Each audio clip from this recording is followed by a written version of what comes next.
آپ یہاں سے اندازہ لگا سکتے ہیں کہ ایران نے کہا کہ لبنان پر حملے نہیں ہوں گے، تو امریکہ نے کہا مائی باپ بالکل ٹھیک ہے، بالکل بند.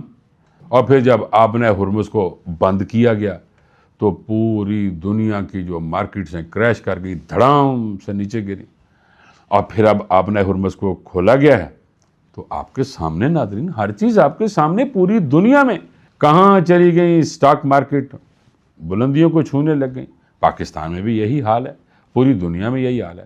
یعنی وہ اتنا سا ٹکڑا آبنہ ہرمز اگر، یعنی وہ شہر ایک سمجھے ناظرین کہ اگر وہ اس شہر کو بند کرتا ہے تو پوری دنیا کے مزاج بھی بدل جاتے ہیں، اور جیسے کھلتا ہے تو دنیا میں خوشیاں دوڑنے لگ جاتی ہیں، اسٹاک مارکیٹیں کام کرتی ہیں، لوگ چار پیسے کمانا شروع ہو جاتے ہیں، کوئی سکون آ جاتا ہے اور ریٹس نیچے آ جاتے ہیں، ہر چیز کا ریٹ نیچے آ جاتا ہے. ناظرین تیل کے ساتھ ہی سارا لنکڈ اپ ہے نا، تو وہ جیسے ہی تیل ٹھیک ہوتا ہے ہر چیز ٹھیک ہو جاتی ہے، ایک سائی آف ریلیف ملتا ہے.